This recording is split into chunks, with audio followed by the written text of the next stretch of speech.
નમસ્કાર દોસ્તો,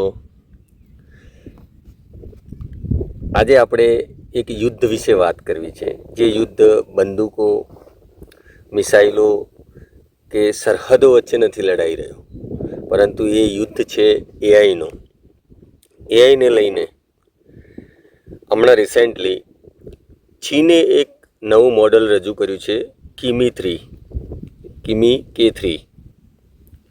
હવે આ જે મોડલ છે એને લઈ અને દુનિયાની સાથે ખાસ કરીને અમેરિકન કંપનીઓ, જે ટેક કંપનીઓ એઆઈ બનાવે છે, એટલે શોર્ટમાં અમેરિકામાં ઉહાપો મચી ગયો છે.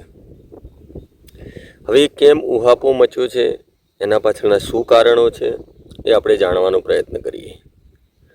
આપણે જાણીએ છીએ તેમ ચીને એના પહેલાં એક ડીપસીક કરીને પણ એમનું એઆઈનું મોડલ રજૂ કર્યું હતું. એમનું એક બીજું એઆઈ મોડલ છે QWEN. તો અત્યારે દુનિયાની અંદર એઆઈને લઈને આધિપત્ય ધરાવતી કોઈ કંપનીઓ અને એ કંપનીઓના કોઈ દેશ હોય તો એ મોસ્ટ ઓફ અમેરિકા છે, ચીન છે. તો હવે આ જે કિમી K3ને લઈ અને જે ચિંતાઓ થઈ રહી છે અમેરિકાને, એનું કારણ શું છે? કારણ કે અમેરિકા પોતે એઆઈ કંપનીઓમાં આધિપત્ય ધરાવે છે, જેને લઈ એની જે ચીપની જે કંપનીઓ છે, સેમિકન્ડક્ટરની જે કંપનીઓ છે, એનવીડિયા છે, એના જે ચીપ જે છે એને લઈ અને જ્યારે ત્યારે બી ચીપ બનાવવાની વાત આવી તો ચીનને એ નિકાસ કરવાનું પણ એમને પ્રતિબંધ કરેલો છે. એટલે કે એમનો આશય એવો હતો કે અમેરિકા સિવાય કોઈનું આધિપત્ય ચિપ્સમાં હોવું ન જોઈએ. તો ચીને પણ આ જે એમની જે પણ નિર્ણય હોય કન્ટ્રીનું, એને લઈ અને કોમ્પિટિટિવ કે એનો જે ચેલેન્જ સ્વીકારી અને સામેને સામે ચીને જે એમના મોડલ વિવિધ રજૂ કરતા રહ્યા છે, જેમ ડીપસીક, UN અને આજે કિમી 3, આ મોડલમાં શું શું ડિફરન્સ છે અને શું શું ચિંતાઓ અમેરિકન કંપનીઓ સેવી રહી છે, એના વિશે વાત કરીએ. તો આ બંને મોડલમાં ફરક એટલો છે કે એક ક્લોઝ એઆઈ ઇકોસિસ્ટમ છે અને એક ઓપન વેઇટ છે. હવે ઓપન વેઇટ અને ક્લોઝમાં શું ફરક છે?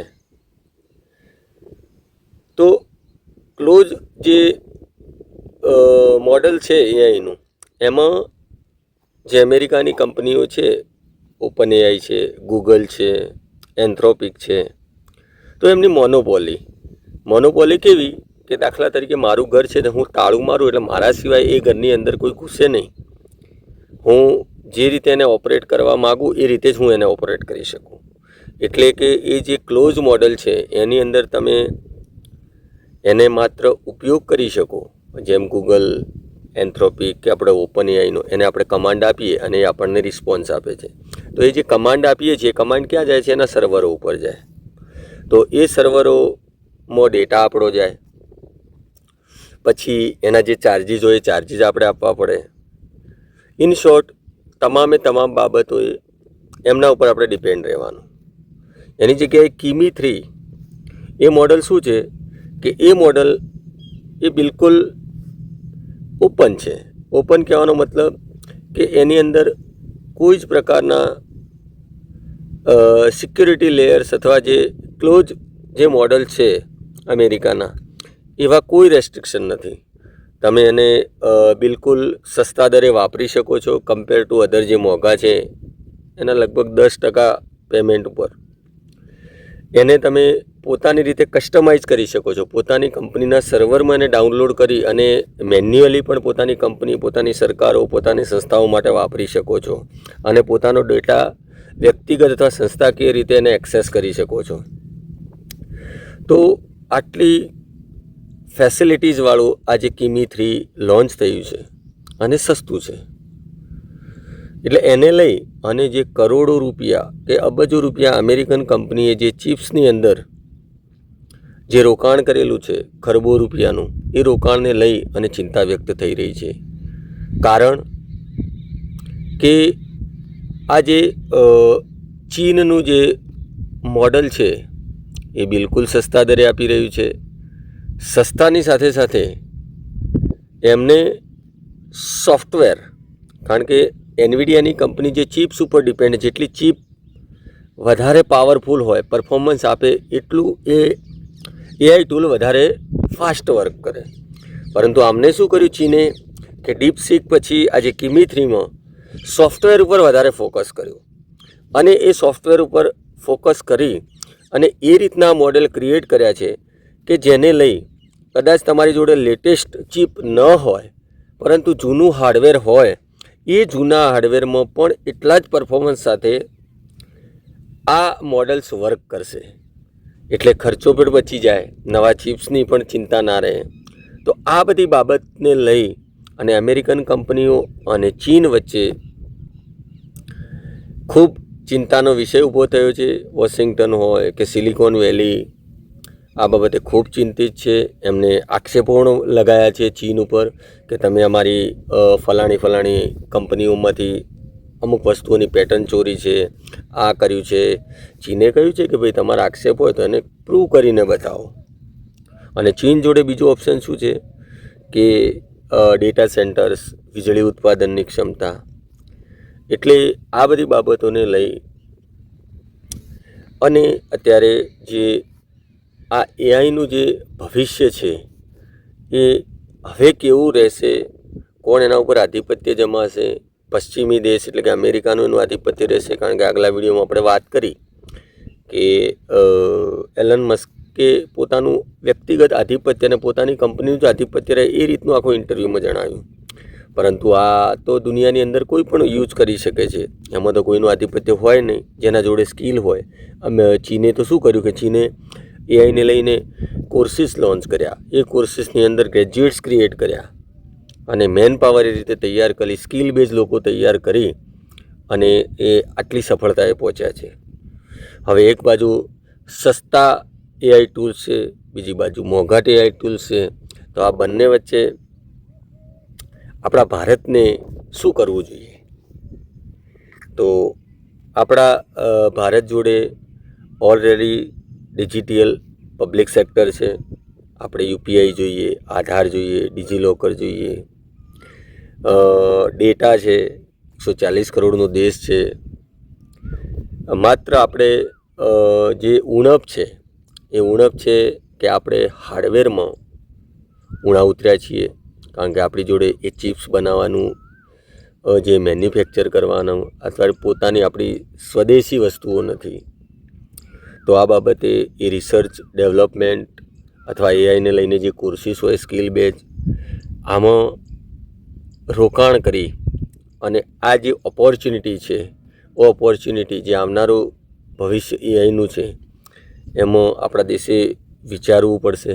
અને પોતાના જ, કારણ કે આપણી જોડે પ્રાદેશિક ભાષાઓ છે, આપણું પ્રાદેશિક કલ્ચર છે, આપણું પ્રાદેશિક બધા ડેટા છે. તો હવે જરૂર છે રિસર્ચ અને ડેવલપમેન્ટની, સ્કિલ બેઝ. કારણ કે પહેલાંના જમાના, આપણે 19મી સદીની વાત કરીએ, જે કોલસો જેના જોડે હોય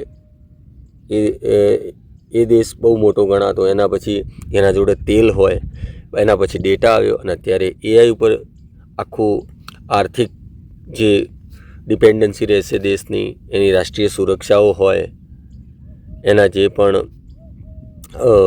ડેવલપમેન્ટ હોય વિકસિત થવાના, એ બધું એઆઈ ઉપર ડિપેન્ડ રહેશે.